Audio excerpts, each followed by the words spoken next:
and just realize that everybody has got shit stuff in their lives.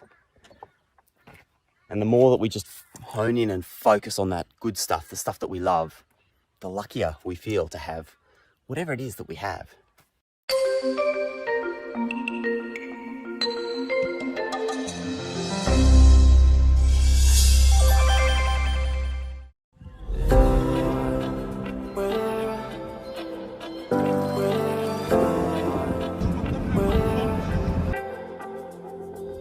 Hey, good morning. Morning walk episode 101. And man, it's a beautiful day. Not a cloud in the sky. Under the big open blue sky of the Northern Territory here in Northern Australia. There's a place called Lorella Springs. It's where we're going for a walk today.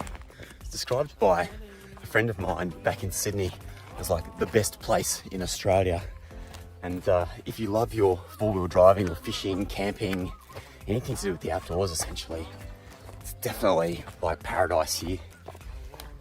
Because it's essentially like a 1 million acre, that means 4,000 square kilometres, large cattle station where you can come and stay. But what makes it unique is that they've just got like hundreds of kilometres of four-wheel drive tracks, 25 kilometres of beachfront, like just water holes all over the place that you can go and explore. And so it's just an extraordinary, what do you call it? Wonderland for anybody who loves the outdoors. Anyway, enough crapping on. It's early in the morning. I'm gonna go for a bit of a walk and check out the sunrise. You ready? Let's get going. A few days ago we were in Katherine, which is on the way to Darwin basically, and we went to see this thing called the Katherine Outback Experience. The Katherine Outback Experience. It's basically like a place where you can go and ride horses, and they break in horses, so train cattle dogs and stuff like that. We went there first thing in the morning, did some horse riding, which was tops, and then later we went back to watch this show where a bloke called Tom Curtin played guitar, showed how to break in horses, showed how to train dogs, played his guitar standing on top of a horse. It was nuts, like this one-man show. Anyway, afterwards, we went up to say good day to him because dude's obviously a little bit of a legend. And he was saying how they get up at 3:15 in the morning in order to go out and, you know, do the work with the horses they need to do and get started. And then he works all day, and then in the evenings, he does a 2-hour show in front of tourists. This is about 8 o'clock at night. So by this stage, the guy's been up for, what, like 14, 15 hours. And then you could see it in his eyes, right? He's just like, looked exhausted. But during the show, he'd been saying, I'm the luckiest person on earth. Like, nobody's more lucky than I am. You know, he's working hard and everything. And here we're sitting there going, bloody hell, it's like 35 degrees or 40 degrees.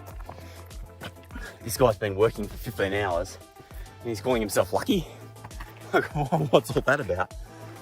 Personally, I think he's the most inspiring dude in Australia in terms of working his butt off and doing everything he could to save his business during COVID. He's a musician, he's won awards for his music, he's mustering cattle, like total horse whisperer. And 15-hour days, 6 days, 7 days a week, week in, week out, 35, 40 degree heat, and the guy's calling himself lucky. No, not just lucky, the luckiest. It's nuts, isn't it? There's the big happy fella now. Good morning. Wow, it really is a beautiful day. Seriously. Other people I've met traveling around have kind of been the same, right? People who, on the surface, have got like a really tough time, or not tough time, but just a life that doesn't necessarily look like something that you would call the luckiest. I've met bus drivers who said, no, I'm the luckiest. I've met people like hauling trucks who said, no, I'm the luckiest. I've met people working on supermarket checkouts who say, my job is the best. I love what I do. And it's kind of crazy when you sort of think about that. All of these people are the luckiest. So, who's really the luckiest? I don't know. Oh man. Well, right now I'm sorry, but I think I'm the luckiest. Check out that view. Holy schmoly. Oh, it's amazing. This they call the sunset walk, but I reckon it's just as good at sunrise. What do you think? Mist off in the distance. You know, Lorella Springs. Yesterday we did something super treatful. Treatful? We did something that, like, just to treat ourselves. And we took a helicopter ride over the property, 4,000 square kilometers. I mean, you can never see this whole place, right? We figured at least with a helicopter we'd get to see some of the more far-flung, unique environments without having to drive for 2 days to get there. And it was remarkable. I mean, we flew over out to the coast and we saw dugongs and turtles and a dolphin. And then we landed and I tried fishing. I've never tried fishing before. It's the first time on this trip in my life that I've had a crack at fishing. Then we flew to this ridiculous waterhole that was just mind-bogglingly beautiful. And went swimming there. Nobody around. Just our personal helicopter dropped us into this little spot where maybe indigenous people camped, hundreds, thousands of years ago, passing through this area. But outside of that, it was like just us. You know, how's that for being lucky? Such a privilege. And then we flew over a place called the Lost City. The Lost City is like these huge, tall pillars of stone, you know, up to 30 meters high, just rows and rows and rows and rows of them that just stretch for kilometers. And we flew over the top of that and then came back to camp. So Lorella Springs, you know, you could literally spend weeks here just exploring the place because it's so amazing. So yeah, my mate Keith in Sydney, g'day Keith, you were right buddy, this place is it's got to be one of the most special places in Australia, I reckon. That's our little 4x4. Caravan's hidden somewhere behind those trees. Look what we're sitting amongst. What an extraordinary landscape. The thing about luck is that it's a relative thing, right? It depends what we're focused on. I'm out here, I have to empty my own toilet every single day. So if I focused on just that and I was like, oh, I've got to empty my toilet, then I might just be a miserable bastard. But I don't know.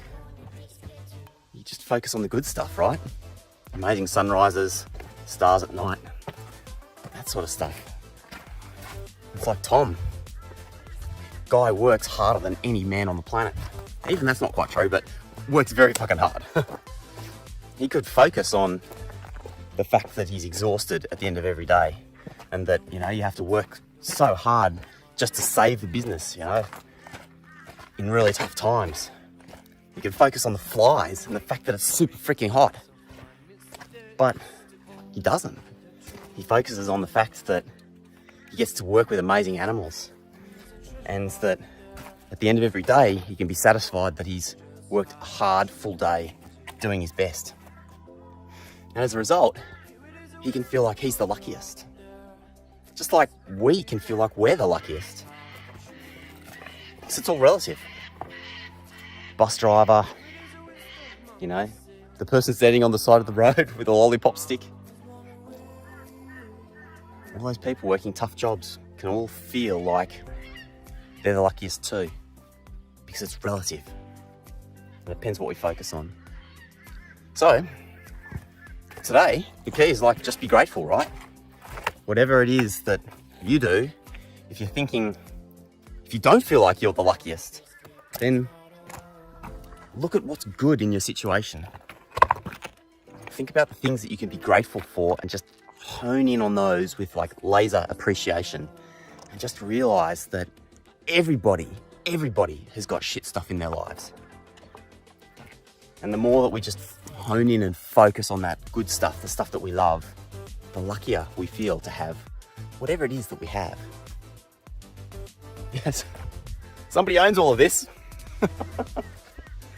That right there is a shit ton of work to maintain.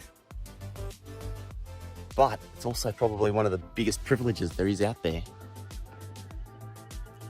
So what are you going to choose? To focus on the negative or on the positive?